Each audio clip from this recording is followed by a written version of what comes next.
banee si garsiisee harka keessa naqee harkuma kiyyaanin fitinaa if naqe. Guyyaa san booda maqaan hin kaafne intarneetii malee yeroo naan qabaan. Bariyoo yoo dhihuu Facebook malee dhiiftee jaalala waliif qabnus hunda lallaafiftee ijji tiyyee jetee arguudhaaf gaabbite moobaayila hogguu nallaaltu ol jettee.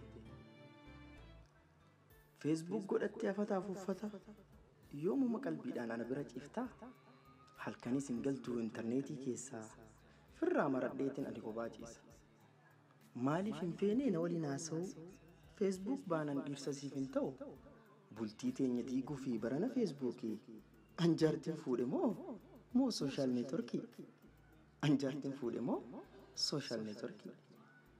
Intarneetiin nun godhin anaafati diina bultiin taphaa mitii dhiiftu siif wayyina nuti jaarsaaf jaartii bashannanuu feena. Facebookiin godhatin laaqanaaf dhihana. Facebook hin godhatin laaqanaaf dhihana.